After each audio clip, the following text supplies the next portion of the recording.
abonnez-vous massivement sur Gémidor TV. Gémidor TV est la TV d'Abisso, TV à Papa Deon Zinga, TV à Abisso, TV à Eric, TV à Carole, Talaka Abisso Toakatia, Yakata Gémidor TV. Donc Gémidor TV pour la information précis, net, clair et en temps réel.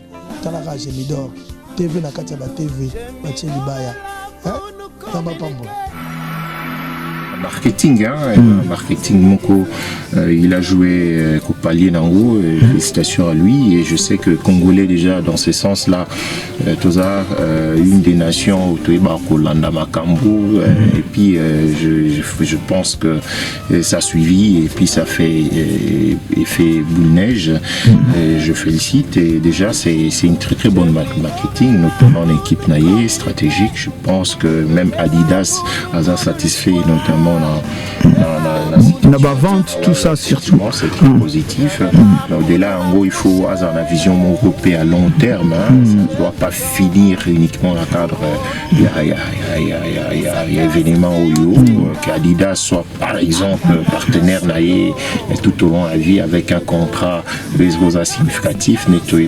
D'autres fois, Kenny West par exemple avec Maillé et ainsi de suite. Ce sont des choses comme ça. Pourquoi pas un partenariat? Il y a aussi Père Moko et Adidas Congolais ou bien collection Mobimba par exemple. Ce sont des idées, il faut avoir la vision Moko et Aigle à mon opportunité à jouer les lotés uniquement et c'est limité dans le concert. Il y a les lots dans le lobby, mais il y a les lots Moko et permettre réellement à la stable financièrement ou bien réellement s'asseoir notamment dans un partenariat Moko à long terme. Ça c'est ma conception des choses parce que en tant qu'un acteur politique, nous devons avoir une vision, nous devons avoir des projets à moyen comme à long terme. Voilà. Donc c'est ce que je pourrais conseiller. Les autres frères, amis et compatriotes comme M. Bouketou ou M. Esso, qui s'opposent toujours qu'il n'y ait pas de concert, peut-être très décevant. Merci Bandeko.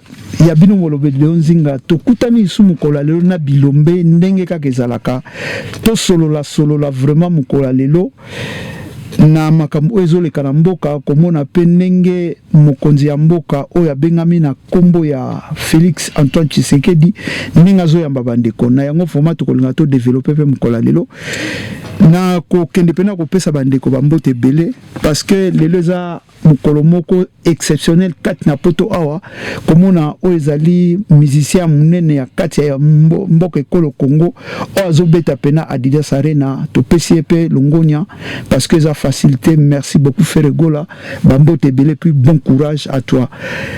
Bonjour Ndeko Olivier. Encore une fois de plus. Boni, bah santé vraiment. Oui, ça va, par une place dédiée aux alliés. Donc voilà, c'est très important. Les lopes nous a bien armés ou bien comme toujours. Ah bon. Ndeko Jimmy. Merci.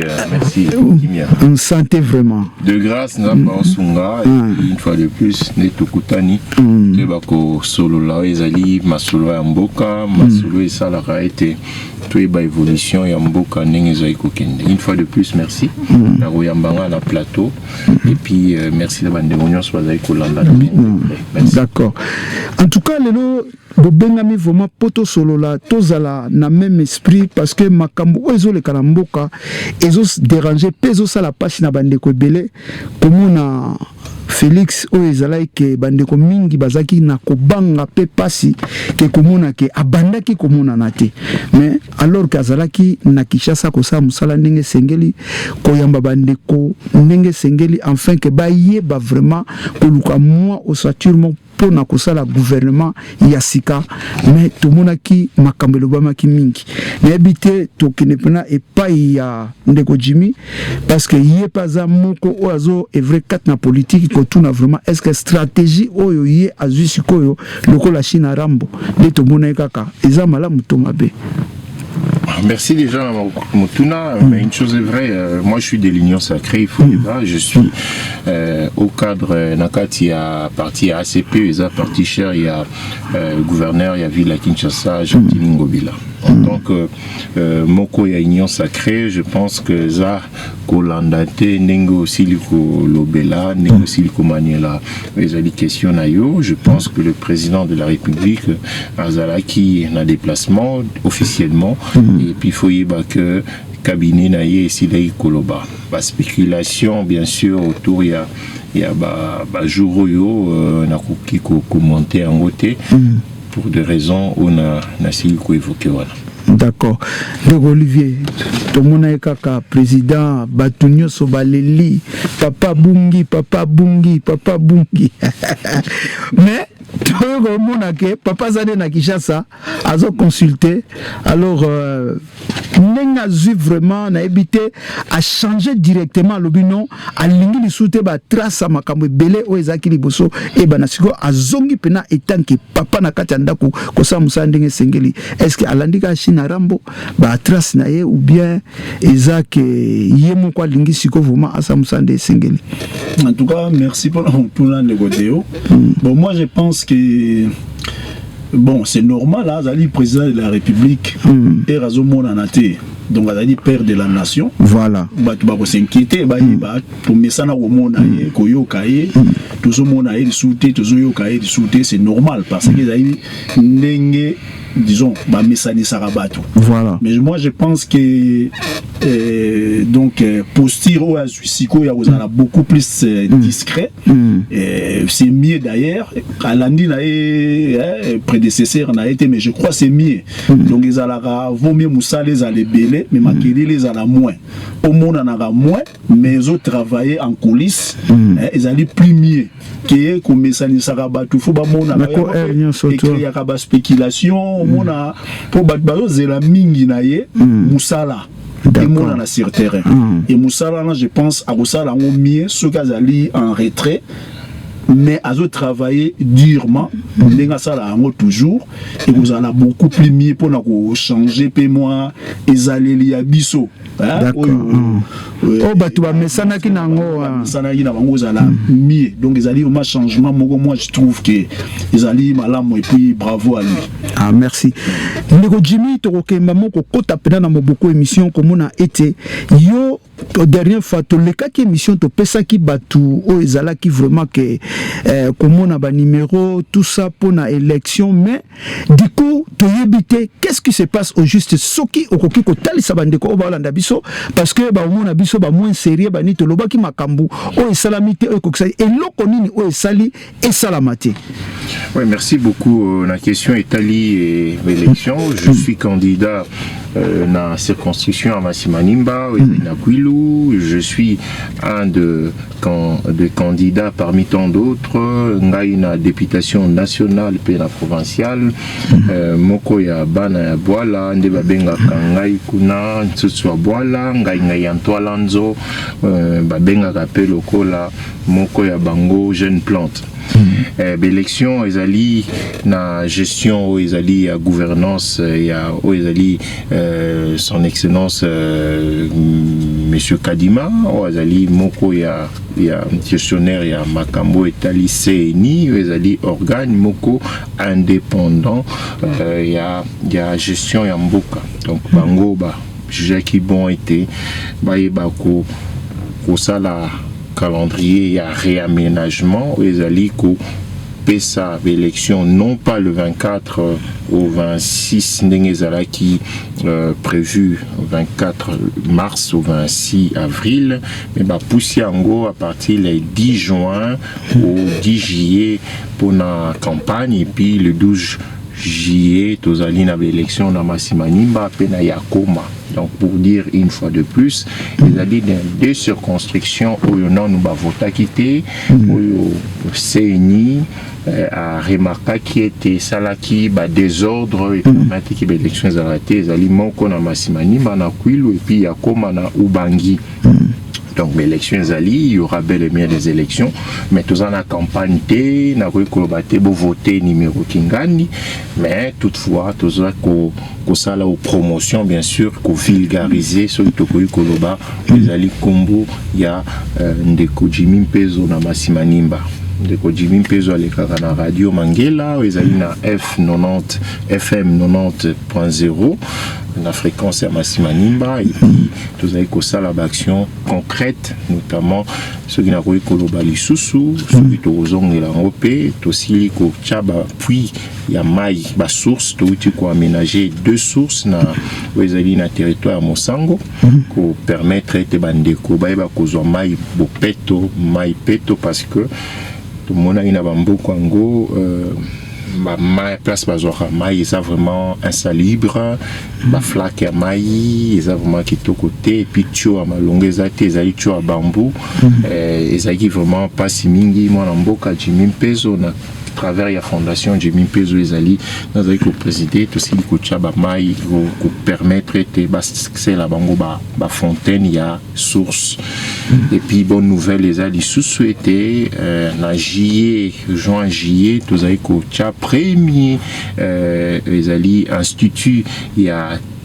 technologie autobengi académie innovation Jimmy Mpezo na Masimanimba autope ça bande ça la recherche technologie notamment na informatique et puis na ba discipline nous avez coaché en place na cadre kaka ya concept wana développement durable ko sala tous avez ko sala mais souci ezali ko sala mingi so ba pesi biso chance wana ya kozala moko ya molobeli na bango na kati ya parlement ya Masimanimba. Merci. Alors, non, Kendeka na motuna moko kotuna parce que tout le monde qui ndeko Nicolas Kazadi bimbongo ebele bimaki pona ba puis o etali penza ke likama mai oyo lobi na ebité soki besoin qui peut moi appui na l'état par rapport ya projet na parce que eza na projet mobimba o ezali mbongo bimaki ba puis esalama po namboka. Alors yo uti kotali sabiso komona ke no bosali déjà o ezami balé est-ce que ezaka ka propre fort na bino moko kat na association na bino ou bien l'état pe a tchaki loboko na kati. Non, jusque-là, il faut noter que moi, Namboka Jimmy Mpezo, Azaï Kosala, Action, Yemoko, Nzela ya Fondation Naye, et puis Nabandeko, Azaï soutenir Ye, Ezaline Deko, Nayebike Tamunyoso, Yebakope sa soit moyen, il y a transport, Ndekope sa moi 10 francs, 20 francs, Jimmy Kinla, Bandeko Masimanimba, des Bandeko Mingi, Azaï Peko contribuer, pour être Baebiete, moi, Namboka Jimmy Mpezo, Azaï Kosala, Misala, mboka wana Masimanimba na 5 pe ndeko José Mpoi azali moko ya biso pe asili ko pesa 50 moi 20 ndeko Willy pe lokola na Genève ndeko Zéphirin batina moi ba 20 moi ba 30 pour être à fondation et kokisa misala nango wana ndeko Jimmy Mpezo bien fondation tozui eloko mon côté ya gouvernement nyonso tozali ko sala on a ba propre frais na biso mais comme on a été bas fonds publics ils allaient détourner pour être à des fins personnelles parce que tu es bien les moi passé les attaques dans les mots quoi union sacrée tu peux pas dénoncer s'il s'agit de dénoncer et de féliciter s'il s'agit de féliciter voilà nakawana on ne sommes pas d'accord nous pensons que réellement bah puis wana population aurait que bénéficier nango et on a repéré ça exemple moko pour on a la source fontaine et la source moko ça coûte environ entre 400 à 450 $, parce que ça puis ça babette ça brique bo sombi batio bo futa batu ba transport et matériel tikuna donc c'est ça un montant wana mais ceux qui totali ningi ba médias ali kolobe la biso ba dépenser qui entre 250 000 290 000 $ pour un appui mon corps et puis mbongo ebimi ezali encore ébélé donc je pense que à travers ba mbongo ebimaki wana on pouvait faire des centaines de puits dans Mboka na biso OYOP population à Kozorma potable. Donc c'est regrettable. Je sais que IGF a Rossala Moussala Naye, je crois que l'autorité compétente va Rossala Moussala Nabango, mais Bissou na Masimanimba toujours de l'autre côté. Merci. Alors, tu connais pas Olivier Poulousou, comment on a vraiment négocié au total Sabiso IGF a Rossala Moussala Naye. Mais Bambongo Ibami est belé. Mais il est l'eau. tozo comprendre IGF te est-ce que IGF azo sala pena musane ndenge longo bani ou bien yepe azane ka complice. En tout cas, merci pour le tournant de vidéo. Bon, de Jimmy Otolo Bango Siko, ils allaient déplorables. C'est pas beaucoup à vous aller à l'union sacrée, mais ils allaient à ma bébé dénoncer. Il y a mal pour féliciter.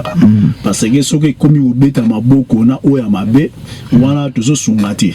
Ni kosunga mokonzi, yamboka, ni kosunga pe population. Donc faut toyer baka, tous à la liberté, on a dénoncer ça pourtant, aux à la restriction, et à la au bangi la pour la vie, na pour le vérité. Donc bon, on appelle, j'ai fait partie à Bedem pour signer qui peut pour la union sacrée, mais bon, biso dans la qui on a dénoncer s'il faut dénoncer pour le bango tout haut. Mais bon, on a moi je me pense que et je me pose la question. Bon, on va l'obéir à forage, à puiter. Bon, tout le basso qui est forage, puisque forage pour nous luka, kozwa mai, au-delà il y a nappe, phréatique maïs à la potable, et à la profondeur, il y a niveau maïs. Voilà. Mais malgré wana, puis forage moko et coûter, bah montant ezali énormément, ezali quasiment, na évité bah montant, oyebi makawana. Moi je me pose la question, est-ce que il y a un moment de problème dans le baganini? Mboka na biso zo marché te passé toujours respecter ba loi te même constitution te parce que na loi organique ozo senga décentralisation ya ba entité territoriale na biso pourquoi pas ba mbongo ya bongo pona osala ba puis ba contactaka ba responsable ba entité na biso décentralisée na kati ya mboka hein ba pays na ba province ba secteur hein bango muto ayi ba réalité ya makambo mai ya ba administrer na bango pourquoi pas ba montant bongo ba pesa la responsabilité hein pas ba responsable ya ba entité décentralisée na biso ba ça ba puis et vous avez une facilité ya ko ya ko comptabiliser ngo ya faut vérifier musa de salamaki et boye salamaki vous mona mais bozozwa bobimisi mbongo na ebité bo confier mbongo na organisme moko boye o bino savama bo hein bo sali bino moko donc comme loko la clientélisme moko salamaka mutu nanga aye na projet boye bobimisi mbongo en urgence ba genos ba ko sala pe musala te bo se partager mbongo parce que ça li ka scandale ya ba forage te seulement ya ba projecteur bâti et le reste qui est 13 millions pour na projecteur kaka na éclairage public et ça la mikututi mutango akangamite. Moi je ne pense même pas que IGF mutufoya ko ça la contrôle wana procureur azali babilo kwa boye scandale bimi procureur automatiquement hein faut à lansaka hein à lancer déjà disons poursuite. Ils allaient tout IGF donc IGF y azali azo ko ça la contrôle na bien sûr mais même IGF en haut tout le monde il y a des poids des mesures mais na batu mususu soit au bazala qui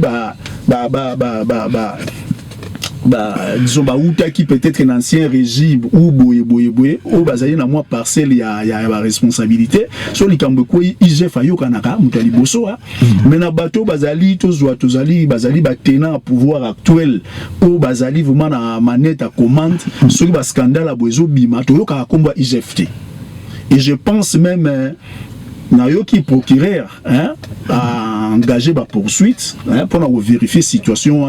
Il y en a qui ont interpellé les acteurs parce qu'il y a clameur publique. Et ça, le scandale, et presse et bimisi scandale, nation a procureur, il a se prononcer. Or, en principe, Moussala na ezali, azali le rôle gendarme. Le barreau, ça la carte que ce que azali outrage na chef de l'État, Moutoumou azali une opinion contraire. Na oya nani di coup procureur abimi. Non, wana bazo aider chef de l'État. Bazo aider vraiment président.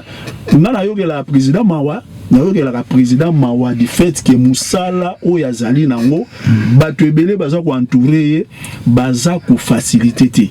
Alors to lingate to koma et donc son excellence président de la République a le même discours, disons, bien, même à l'oba au prédécesseur na l'oba qui son azala même na 15 personnes autour d'Angaï, n'a au Bongisa Congo. Et tout le monde a même situation sur les caponaïs. Donc voilà, ils ont dit dommage, mais il ne faut pas poursuivre. Pour ça, Tiki Bango, tout le monde a pour ça 100 jours avec Excellence Vital Kamerhe. Voilà. Et les cas qu'ils ont qui en public.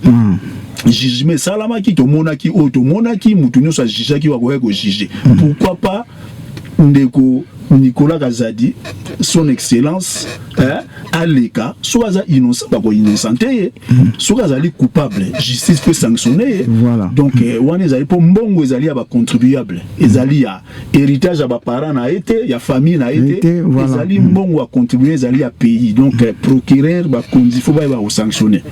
Peut-être ndenge pour nous maloba mingi te ndenge président de la République aloba yemogo justice à Congo ils allaient malade.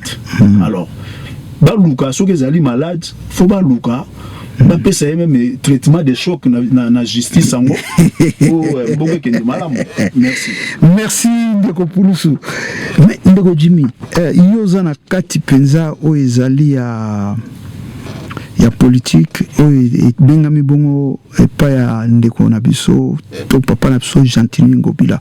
Est-ce que lelo tokoloba nini toloba ke ndeko ou bien président na biso oyo bengami bongo na kombo ya Tshilombo aza mal entouré? Non. En fait, c'est rhétorique qu'on a souvent. Je pense que le président de la République les dit souvent, hein, donc je pense aussi Naïs Ali était ou Azaï Koloba, vision Naïs Ali incarnée par rapport à la faisabilité sur le terrain. Mais nous avons vu pendant un moment, il y a eu beaucoup de couacs, et puis il y a eu beaucoup de choses corroborées, notamment la vision et la chef de l'État.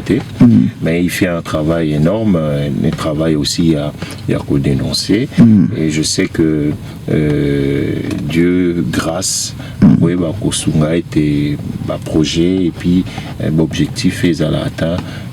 Ce qui est vrai, c'est un fait. Comme on a s'est détourné à plusieurs reprises, il n'y a pas que ça. Il y a eu plusieurs cas dans le passé, surtout dans le quinquennat et les kaki. Mais cette fois-ci, ils ont continué. Je pense aussi qu'il y a un problème aussi de procédure. Hein. Je pense que l'État Nabaka et Abungo, il face à l'appel d'offres. Et l'appel d'offres est à la rouvert dans l'entreprise, dans l'entité Nyonso, où ils ont spécialisé dans le domaine. Et en gros, ils ont raté, moi, minorité à Batou, pour l'appel d'offres, pour Bango, Balia, et ainsi de suite. Il y a tout le monde à Biboye, mais tout projet, et cause à la peine, où ils allaient audit. Donc audit interne ça ou bien carrément donc finalité à projet s'il y a eu de bons, de pour, de contre, nous allons évaluation de chaque projet. Et je pense déjà au-delà il y a la spéculation pour le Bimalibanda, c'est qu'il y a déjà il y a eu des dysfonctionnements. Donc c'est ce que je peux dire si effectivement nous pensons que le président est mal entouré parce qu'il y a des gens qui sont mal intentionnés, zappé Ouezali Moussala et à président de la République. Merci. Alors Olivier, comment on a vraiment Ndeko Jimmy Koloba, président a confirmé que Aza mal entouré. Alors, toko s'attendre à nini ndenge maloba que Congo est comme pensa allemand d'Afrique. Est-ce que iko kokisamate ko kokisamate? Merci Ndeko de pour la motuna. Na limité bon et comme allemand d'Afrique, oui, espoir les alliés possible. Mais je ne pense pas qu'il y a 5 ans où Etikali et quoi que c'est réalisé. Bonne intention au président de la République Azali Nango, effectivement, possibilité on est alliés. Mais les problèmes, beaucoup travaillent parce que Azali magicien té, Azali na baguette magique qui est à Betty Ango Mboka échanger. Azali impérativement obligé de travailler na bateau. Et puis il faut comprendre ce qu'on mi beko pas Mboka na biso. Tous allés na parlement. où ezali wana musala bazali na attribution na bango président de la république pe azali na attribution na gouvernement pe azali na attribution na ye photo e ba kosala moko. Et bon, on la comprenera facilement. Image tozali na ngona Congo, to mesana 32 ans régime à Mobutu, où c'est le président de la République, c'est le grand timonier. C'est lui qui fait tout, c'est lui qui peut changer. Or, dans le régime, par rapport à la constitution de chaque moutou a une attribution, chaque institution. Donc, le président de la République a un garant, il y a bon fonctionnement, il y a une institution. Donc, chaque institution, en principe, faut jouer la responsabilité. Il y a un président de la République a joué vraiment rôle de garant de l'institution. Au moment où l'institution fonctionne bien, il faut sanctionner les responsables, il est à sanctionner, mais à travers justice en Moka. Il faut sanctionner l'institution de façon que Moka est qui est parce que c'est le dernier mandat constitutionnel. Il y a président de la République. Donc, il y a mandat moko où il faut travailler en sorte à redorer aussi image naïe de façon érotique en mandat naïe combo payé etikala image naïe payé ezala bien au cas où et salami bongoté le reste on entourage bazalo ba corbière au bala kokumba na lilita parce que ekozala ye muto ko se justifier devant nation ekozala batu wana te et la plupart entre bango bakozala batu liboso to komaka na 2027 avant 2028 to bandokomona ka o bazana ye lelo bango bano charger déjà bakazaka po bayebiki akozala donc c'est ça mentalité wana ndenge to lobaka ke une fois je crois ezaka loba moko lobana prédécesseur na lobaga qui regret na ye batuna ka pas journaliste a lobaga qui regret na ye zaka il n'a pas pu changer les aïwa en congolais donc voilà donc les ali mentalité oyo tozali na yango ba responsable de l'institution o bazali wana basala misala na bango bien te toujours ba député lelo bazali wana musala na bango ezali ko sanctionner ko sala bazana ba commission ko landela misala ya ba ministre est-ce que basala la misala na ngo basala ngo te alors président de la République a commis ko endosser ba makambo oyo kutezali ya secteur na été besoin na mutu na ye donc yango na eloko na osenga na mandat oyo azala beaucoup plus pragmatique au-delà il y a ba raison moko et politique et politique politicienne il y a koluka donc faut pour ezali dernier mandat constitutionnel donc c'est maintenant ou jamais pour arrêter image naï voilà lo na ko lo ba merci ndeko Jimmy eza na makambe belé o ezoleka lelo mais faute nyoso tukaka ezonga quand même komona likambu oyo ya Colonel Nanga makamutu o ezobima soto ezo revenir kana mutu akabila na ebité yoza kati ya union sacrée est-ce que vraiment makambo nyoso ya mabeka keleka kabila pena za na kati ya makambo wana pour atika déjà pouvoir pourquoi il faut za la kaka na kati pourquoi il faut plusieurs fois kabuya alekaka atanga kaka kombo ya kabila est-ce que ça vrai pena kabila tina ba M23 tina boye comme on ningezo citame est ça vrai que y azo piloter tilelo ou bien eza na kaka kadio chandenge bilomo boloba kat na IDPS. Bon, en fait, il faut noter qu'une chose est vraie, si une déclaration s'est faite de manière officielle, et ça, qu'il y a eu notamment, ça a été réfléchi minutieusement, il y a des éléments à charge et à décharge. Donc, son Excellence Kabouya, président Kabouya, il faut le dire ainsi, s'il déclare ces genres de propos, c'est-à-dire il y a des éléments qui attestent réellement que de loin ou de près, l'ancien président de la République était impliqué. Mais personnellement, je ne peux pas commenter les propos de Kabouya. Donc ça c'est lui. Et moi, ce que j'ai comme information, ou ce que nous sommes en train de voir, je pense que nous avons été aussi visiter Bolim ici en français. Et tout ça qui est un peu surpris, comme moi, tout mingi na niveau ya ex ya PPRD rangé derrière Ndekonanga wazali na M23 wazali rebelle bango bazali kobunisa wazali mboka waneza mwa pasi mingi ce totali lisusu le fait que yé moko penanga utaki kuna yango ba spéculation et comme moins belé ba doute comme moins belé minzi kende balobaka lingala rien n'est exclu, mais tout à l'heure, parce que la justice congolaise pourra éventuellement mettre à la lumière l'autorité compétente, il y a l'État, ça soit la sûreté à l'État et la sécurité, à la lumière dans les prochains jours. Et une chose est vraie, la loi c'est la loi et nul n'est au-dessus de la loi. Mais comment on a pena au répondre bien parce que nous lobby ndeko Kabila pendenge ba lobby d'une manière officielle tout ça mais pourquoi bolobela ka telelo bopesa biso suite ya Bulangana ba uturu ba mboka na nyoso tout ti lelo eloko moko lobamaka ezate est-ce que tozaka na contrôle nango ou bien ekenda nango déjà?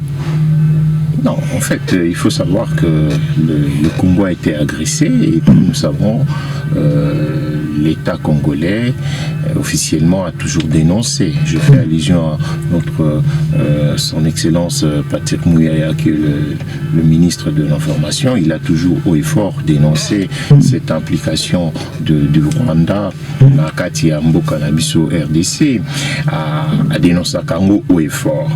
Et territoire ya mboka na biso mokonzi ya mboka azali kobunda butupe moyi avec la ministre notamment son excellence Jean-Pierre Bemba qui est le ministre de la Défense jusqu'à présent jusqu'à tozozela gouvernement bima mais azosala intérim na ye toyebi était souci ezali ete toyeba ko reprendre entièreté ya mboka na biso ekoyeba ko salema mais il faut yeba ke tozali na bitumba na kati pe na libanda ezali ya bapaya na kati ezali ka aussi là ko élevé ko soulever tout à l'heure et ba moko ya bandeko bazali ya PPRD ba komi na ngambo ya ndeko nanga pe bazali ko buniso ezali armée congolaise hier et puis waneza biloko to ekoloba mais souci ya gouvernement ezali te que lobby Congo est à la unifié de reprendre le territoire dans biso nyonso nango est à li but et objectif qui est chef de l'État Mokonzi Mboka Félix Antoine Tshisekedi. Merci. Donc Olivier, comment on a eu vraiment penenge osaka pasi souci pour Mboka? Est-ce que vous avez dit mapenda lelo te lobité ba mboka wana ekokozwa ndenge ndeko timia lobi? Merci pour la motuna. Donc peut-être naï nazana avis moko contraire par rapport à Ndego Jimmy puisque dans la loba toujours dans un principe de ko karisaka makamuna la sens à qualité. Donc bon biso na kata bedem biso za ba élève grand maître mon enseignant. Donc et tu apprendre ko lobaka tout haut au batu bakanisaka na si. D'accord. Vérité kaka mutu et libéra mutu. Yango nazoloba makambo ebele bazo aider chef de l'État te yango na loba kiango j'ai tantôt dit que nayo ke la mawa pour que mon charge wana ndenge zali entourage ba institution monsieur ça musala nango comme il faut te. Il faut to loba makambo ndenge zali bandeko bamboka na biso moko ezokoma bongo zali manque ya bolingo ya mboka manque à patriotisme. Tout ce qu'on lobango ba monter beleza ko bima pona puibo mezo ça musala nango te. Mais nyo sezo zongela neni chef de l'État. Chef de l'État batu ezali musala na été. Ozomona. Ezali makambo lokola este oto ba bitumba wana frustration na mboka nyoso ezalaka. ezalaka surtout na mboka wa biso tali Kita tout ça lokola ezali munene lokola continent na bankita nyoso ezali na kati donc mais ezali ne siko na niveau ya likolo ya mboka bakundi faut bazala na ba stratégie ya koyeba ndenge ya ko résoudre ba problème sans que kotsaka liboso ba raison moko politique yango mutu ezokumba mboka na ndenge mo amabe parce que ba raison politique ba agenda caché ezali tellement belé na mituna bango comme toujours ba gouvernement zo tardé pona kobima pour des raisons purement politiques ba marchandage ezako salama ozomona mais bazo tsa bolingwa mboka na nu liboso te voilà population liboso te mutu na mutu azoya na oya ye ba doléance oya ye dossier oya ye demande ozomona na niveau on appelle na niveau ba conducteur doit président de la République bazali garant faut garantir bon fonctionnement d'institution évidemment faut aluka donc bazo faciliter tâche te tozwa koloba makamba nanga soto bina na en réalité nanga va que nous ça rébellion avec na kata union sacrée nanga ça la parti politique na est membre ya union sacrée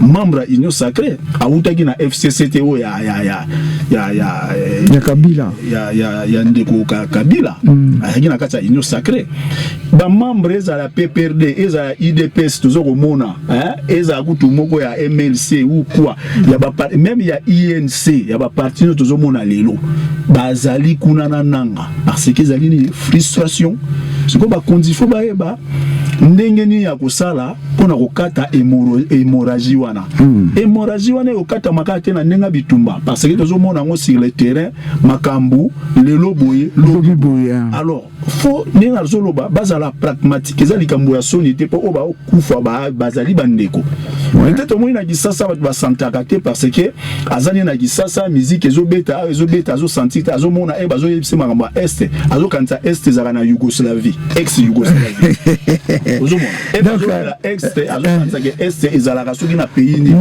azo sentir ngo azo vivre ngo na kati ya na chair na été ozomona or pour moi président de la République yango na osenga toujours aïba gozala pragmatique pourquoi pas tenir langue na prédécesseur naï baba na mbokati soki au moins tout le monde a même ba risque na ba américain ba yoka na gâté na ba plan musu me téléphone rouge ezalaka wele kake comme avant la situation musu ba bengani limite za boy pourquoi pas ba ko tablette la mboka zo kinde boy ne serait-ce que même conseil na situation boto ko sala boy donc téléphone rouge faut ezalaka toujours fonctionnel et gros a été que coupé pour des raisons zo ba purement politicienne mingi pe bato bazala kana entourage va conseiller mususu non faut pas faire ça pour des raisons bazaliona ezali aubaine pona bango bato mi baliona so bazo yokana te ngai nazo tirer profit nango et puis yango nazo ba mingi bazala kwa si il s'agit de commenter, si je peux dire, les faits réels, il y a comment, il y a population ou les attentes, il y a population, il y a Mboka ou carrément la politique. Je pense que le gouvernement actuel, ou bien le gouvernement, il y a de Sama 2, sont en train de travailler, ils ont travaillé et le but c'est ça, il y a Kocha Kimia et ils cherchent dans tous les moyens. Donc, donc s'il s'agit d'un dialogue, je pense que si ce qui est allié à Mouana et Koukoumema solution, je crois qu'ils l'ont déjà fait, ils continuent à les faire et le souci à chef de l'État, vous le savez bien, ils ont été Congolais Nyons, ça se passe dans la Kimia et puis Mboka Naye, à la fière, on va dans la Mboka Naye. Donc si de l'autre côté, de gens qui veulent faire la guerre, ont cet avis-là, je pense qu'ils sont les bienvenus. Il y a couvent dans la table Moko, les Basima Minduki, parce que Bazaïko Bombara ba Congolais. Toi, les Nimboka Naya aussi Minduki, à quoi il y a la table et la négociation pour Kosovo. Merci. Alors, tozonga karepa na yo na oyo tomonaki en tout cas papa Gentini Ngobila aleka ki koloba était parce que ba Congolais ba c'est lamentant qui trop komona ke ville eza salité mais il y a contredire bango lobi était bato bazolo bango soki bazondima était c'est que ba bandoki yo okendaka Kinshasa bientôt là l'élection na bino ezali est-ce que Ngobila za na tort ou za na raison? Oui, il a raison, il a carrément raison. Il faut savoir que déjà le président Gentini Ngobila a autorité morale et ACP. Et puis il faut noter que c'est parmi les gouverneurs Oyasili, Kotonga, Grand Marché à Zando, depuis Tango ya Mobutu. C'est parmi les gouverneurs Oyasili, Kotia, Kotonga, Banzela. Azali, c'est Komaf, par exemple.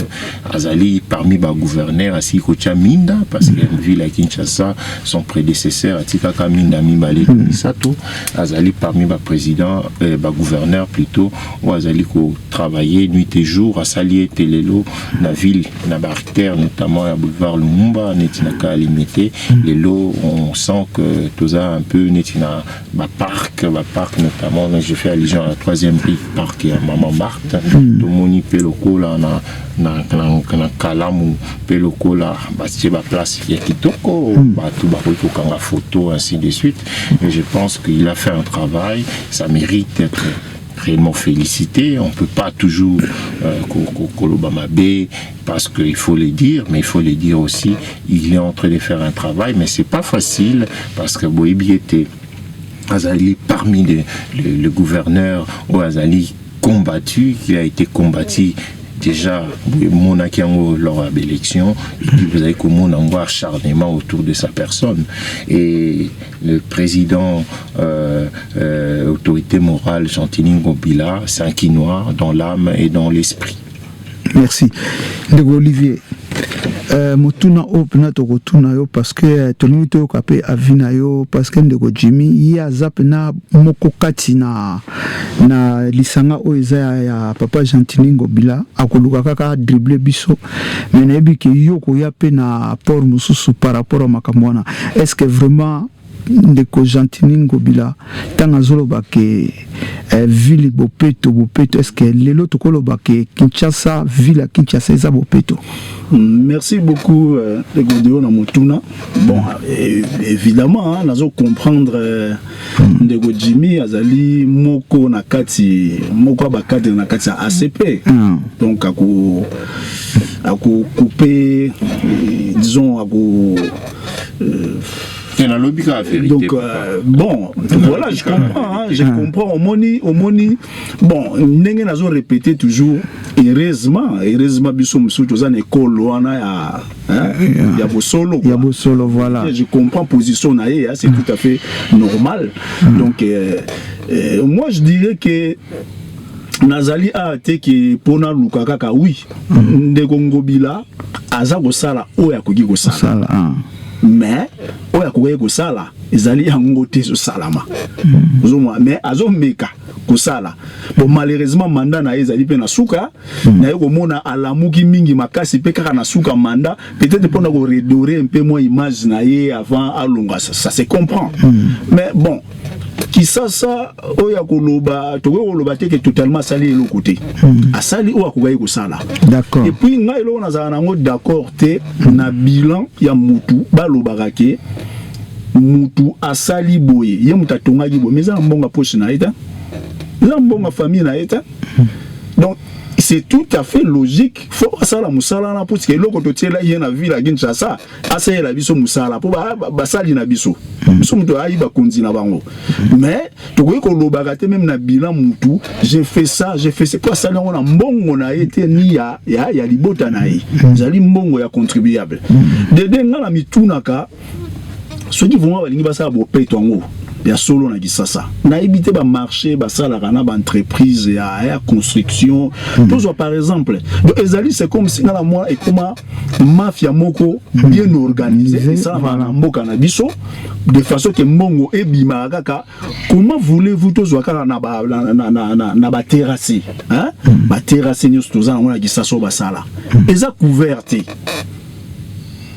couverte za polele mbula soke zo beta donc problème ezali na mentalité ya biso moko nanu mentalité peut-être faut kozongela ko betaka bato fimbu bato ba comprendre na mentalité ya biso moko mbula soki zo beta bazozwaka ba déchets nyonso ba déchets mais nyonso ya ménage na et autres ba boaka kana ba terrasse wana po mbule memango baza se rendre compte que ko boucher et ko boucher mai au peut sa retour et tondisi pe ba quartier na bango après ba obele la sungo bila zo sa le côté papa Fachi te la biso boye mais non d'abord mutu na mutu faut en conscience parce que ce que tondi wana bangungi et consort et ko beta ngobila te et ko zona nu yomo ko na nu mukolo lupango bwaka kinani mais l'état pour pallier na makambo wana faut couvrir ba terrasse wana parce que so ezali couvert mutu ko bwaka matiti te et puis ba ko za na facilité ya ko banda ko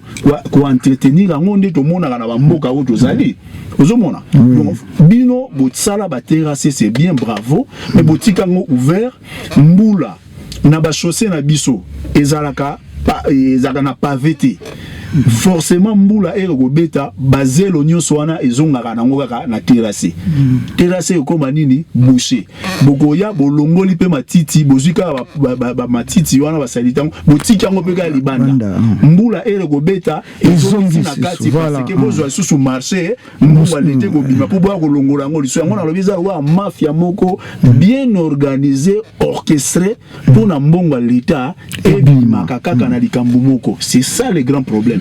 Alors, ceux qui vraiment balingi ko sala misala to betela ka bango maboko d'abord ba ingénieur bazali ba yaka bango nyonso wana ba fanda na poto ba évoluer na poto ba mona ka même ba terrasse na biso ba canalisation na poto ndenge zalaka ezalaka ouverte ezali couvert pourquoi pour na ko éviter justement ba déchets écouter sur na kati mais ya biso ba tika ngo polele ne na lobi c'est comme c'est une mafia de façon que même musala bazongela ka ngo plusieurs fois bongo zo bima na budget. C'est ça le problème. Donc, ndeko ngobila azo mega ko sala ou azo ko sala mentalité wana yemoko pa kutaki yango système wana yepa kutaki yango yama azo continuer na système o soka linge ko mema changement ndenge loko na lobaki baza na ba conseiller bato mayele est-ce que makanisi ba pesa yango te ni nezanga ka bosali ba canalisation ya bien boye bokangi nyonso likolo bokangi yango population a éduquée disons o azali na notion civisme te pona ko lo ba éduquée o akoyi ko azali na ba notion civisme ndenge ne oya oboka matiti puisque ils allaient fermer moi été donc voilà les problèmes tous en wana merci mingi. Oui, je tiens à intervenir parce que merci beaucoup déjà ndeko Olivier na intervention na yo na moni était aussi les pour ça l'analyse moko très objectif par rapport à la situation où ezali il y a salubrité ou carrément il y a bordure dans la ville à Kinshasa et puis merci mingi aussi pour ça la de conscience en disant que l'État ça c'est bien, merci Mini Ponayango, mais je tiens à ajouter une chose. Il faut comprendre que la ville de Kinshasa et la ville Moko Oilelo ezo tonda kaka na batu papaya, c'est-à-dire bato bazo utanaba province bazo yaka kaka mingi voire même si n'a pas 6 millions d'habitants, plus de 6 millions d'habitants la ville à Kinshasa, voire même 15 millions selon d'autres chiffres où il y a spéculation. Je pense sincèrement ce sont des génies civils spécialistes et notamment urbanisme d'habitat qui peuvent réellement décrypter de manière de projets à long terme pour NATO réellement qu'on remédier à un problème déjà à la salubrité ou réellement il y a foulou, il y a bordure la ville à Kinshasa. Cette thématique a été abordée récemment semaine na radio, non semaine passée plutôt na radio Manguela et radio il y a Moko et la fondation du Mpezo Massimanimba pour parler des ordures pour éveiller population et na Katinango nous avons lui éveillé la conscience et la population pour déjà quelle sorte d'ordure il y a géré jetable au nini totumbaka et au nini wumielaka pendant des années.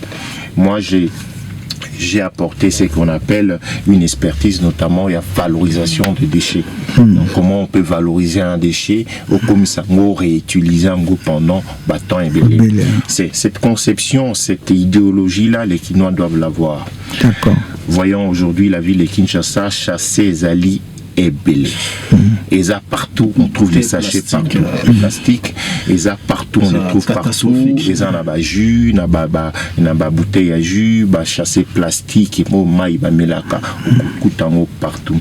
Et puis il faut y que sachet wana, ceux qui recycler en côté, et vandaka, centaines d'années. Donc les bébés baratés. Donc le but c'est ça, il valoriser notamment ces produits-là, les alliés, et qu'on crée emploi et qu'on crée industrie à travers Ninouana. Nous devons avoir cette conscience de valorisation des déchets et je pense que Eza et Lokomoko et Moutuya autokoko mettre en place, même sur le plan artisanal, à travers sachet, bakosala bakitunga, bakosala bilamba, ainsi de suite. Nous l'avons vu même dans la francophonie, il y avait une des artistes qui avait présenté notamment comment ils valorisaient les déchets. Voilà. Donc ma thématique la volonté y est, bien sûr Ninga Silisi, l'autorité morale, le gouverneur de la ville de Kinshasa a fait ce qu'il pouvait faire, il essaye de faire encore mieux parce que lui, dans son souci, était de laisser la ville de Kinshasa propre, avec une vision bien claire, les choses puissent mieux aller, mieux évoluer. Mais sauf que c'était pas facile, c'est pas facile du tout. Il est en train de faire son travail comme il faut. Écoute, chapeau à lui qui tient jusqu'à présent en tant que gouverneur de la ville de Kinshasa. Mais il a fait des exploits. Bien sûr, pour l'État, contribuable, mais il faut avoir la volonté politique pour la réalisation de l'œuvre. Parce que Belé peut gérer, mais ça là que l'autorité. Toyoka a été Katongi Boye, bien ça l'initiative Boye. Mais si quelqu'un fait des choses, il faut quand même le féliciter. Et je crois, coup de chapeau à lui, le Gouv, pour son travail. Et tout au long, il y a quinquennat dans la gestion à ville à Kinshasa. Merci Bandeko. Parce que toi, Kenepson a cité. Donc, justement, jadis, dans l'Oba qui. Problème tout ça sérieusement dans mboka yango wana ezali tozali na parlement provincial ezali wana eza musala ya ba députés provinciaux bango mutu fo bazaka sima ya gouvernement gouvernement provincial na biso ke boye basa musala oya biso ekoma moyen ba contrôler même musala gouvazo sala ezalité parce que ba pesi bango batie na podo bazo no sala pona mabumbu na bango pona intérêt ya population te yango population fo batala ka banani yango bazo memaka na ba ebonga wana. Et problème ezali yango nazo ba même gouv azaka lo président de la république bando sakanyo sur la mutuna or yé azali pe na ba attribution na ye et disons parlement provincial ezali wana musala na bango ezali ko contrôler au gouv azo sala sali malamu te ba faire tomber yo même ça là ça malheureusement. Merci ndego Jimmy motuna biso suka ezali ete komona ndego Olivier Utoloba ete bato belé baza ko sala na ezaka kapona mabumu na bango eza nango vraiment pona ko sunga peuple te bayaka kokosa peuple mais na suka ezaka nango pena mabumu na bango. Est-ce que toko ko loba pe ezaka na yo lolenge moko na bango ou bien yo pena posa eali o sunga peuple? Merci pour la question. Moi, je me suis engagé dans la politique et notamment pour aider la population à Massimani, même si ça a tribu à poste au landaté à députation nationale. Avant l'élection, j'ai commencé depuis 2020. En 2020, les lots, on a action, la concrétisation et ça, les mis dans le cadre de la fondation de Mipezo et Belé. Voilà. Dans la bibliothèque, dans le comté, bibliothèque avec 3000 2500 ouvrages oyo tozali kokomisa yango médiathèque parce que tokotia yango informatique na masimanimba bakozala na internet moto akoki kosala barecherche na niveau ya internet na masimanimba balivre akoki kozwa balivre ya bibliothèque tozala ba deux sortes ya livre tokomi na deux sortes ya livre livre numérique oyo eza virtuel na livre physique oyo eza na kati ya bibliothèque donc biloko wana nyonso nazali kosala yango mpona bolingo ya mboka na mbongo moko te 1 centime te ya l'État ni ya moto moko songolo pakala. Toutes ces actions, toutes ces concrétisations, elles allaient des populations qui a la volonté de faire des choses. Ce qui les lots, to pesier voix, to pesier makoki wana na pouvoir politique à quoi bakosa la mingi. En ce moment-là, je pourrais éventuellement plaider auprès à Parlement na action misusu ya minene neti likambo ya mai likambo ya électricité likambo ya salaire ya ba fonctionnaire likambo ya sécurité ya mboka ya likambo ya urbanisme ya tourisme na kati ya ville province ya na territoire ya Masimanimba tokoyeba ko plaidoyer tozana ba projet tellement embellé donc makambo ebele ba prédécesseur ou bien ba ndekona ba député ba on peut le faire ce qui réellement va faire une chance wana mais ba kolobela bango nazala élu en tant député national ou provincial na Masimanimba parce que ma vision ezali par exemple même dans l'éducation nous avons des projets au économique au sens wana et je suis sûr et certain que ma pessinga opportunité wana eza déjà dans pona mbongo te parce que bon mbongo na ozela ba élire ngai nga na bani ko sala ko aider déjà population pour déjà besoin d'habitude où ils allaient bien. Merci.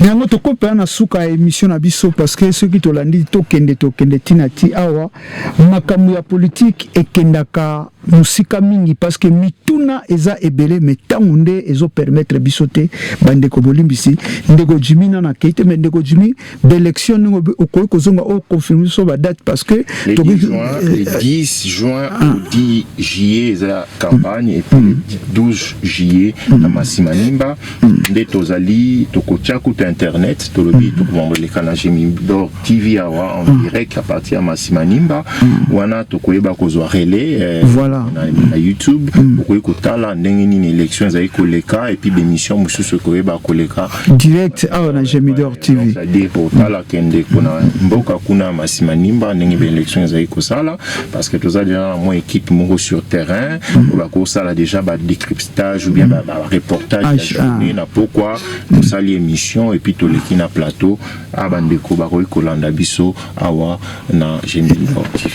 Merci bandeko obazola dabiso obapesa biso confiance kat na Jemidor TV to kompé na suka minute tika na mingi te un mot pour marketing marketing moko il a joué au palier nango félicitations à lui et je sais que Congolais déjà dans ce sens là toza une des nations toyeba kolanda makambo et puis je pense que ça a suivi et puis ça fait effet boule neige je félicite et déjà c'est une très bonne marketing notamment en équipe naïe stratégique je pense que même Adidas a satisfait notamment dans la vente tout ça surtout c'est très positif au-delà en gros il faut avoir la vision européenne à long terme ça ne doit pas finir uniquement dans le cadre il y a événements au qu'Adidas soit par exemple partenaire naïe tout au long de la vie avec un contrat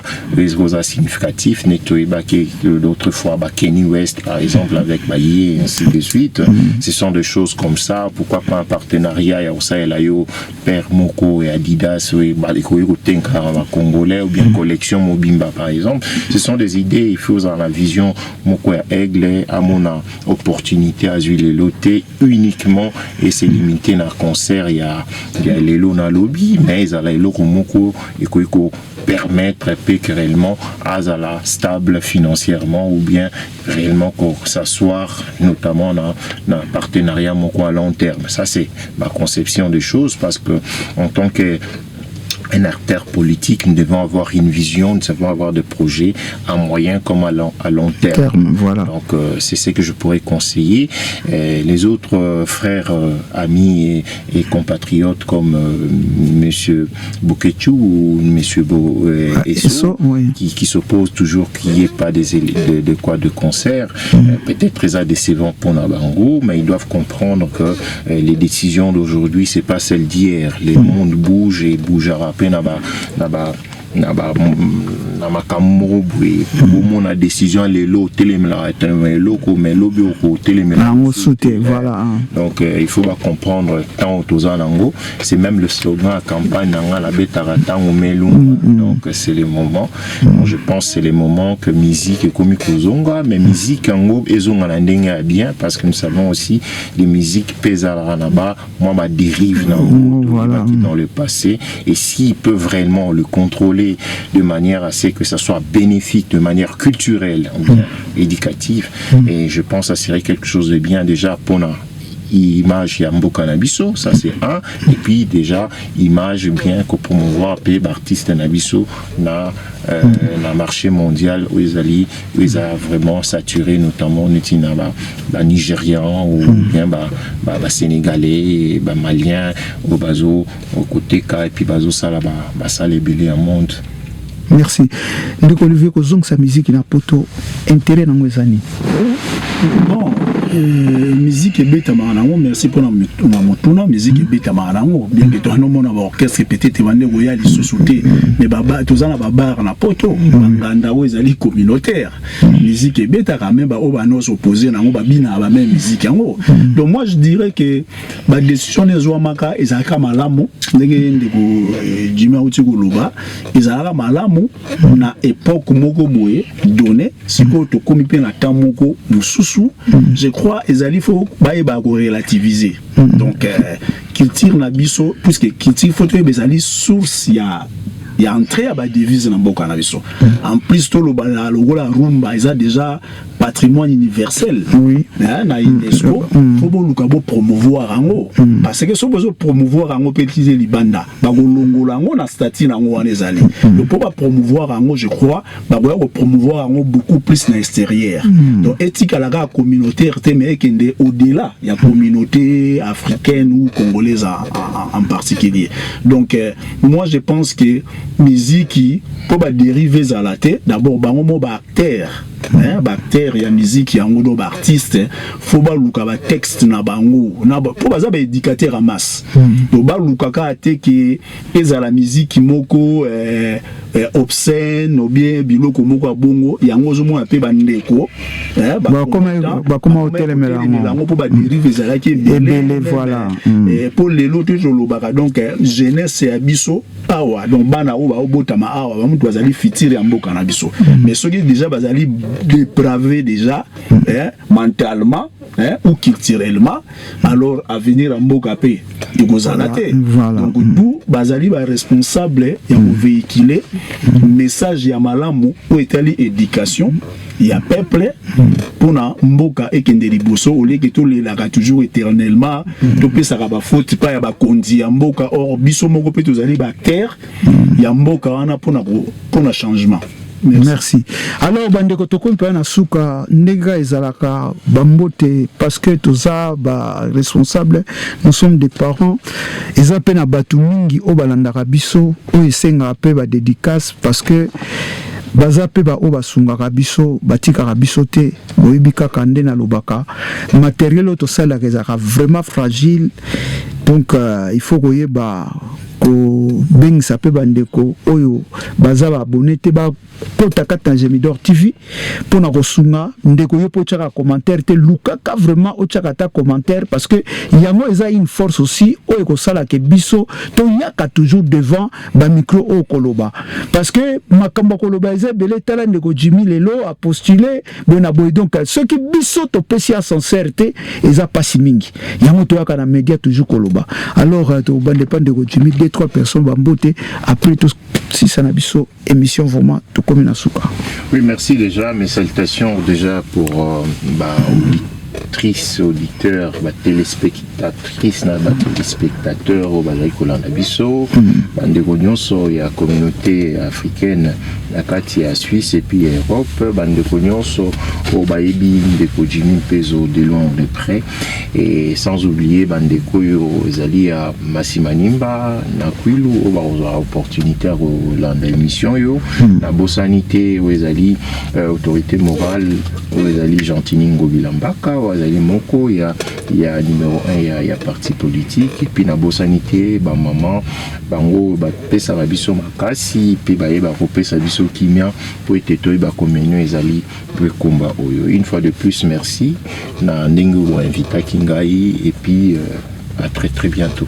Merci. Donc Olivier, 2-3 personnes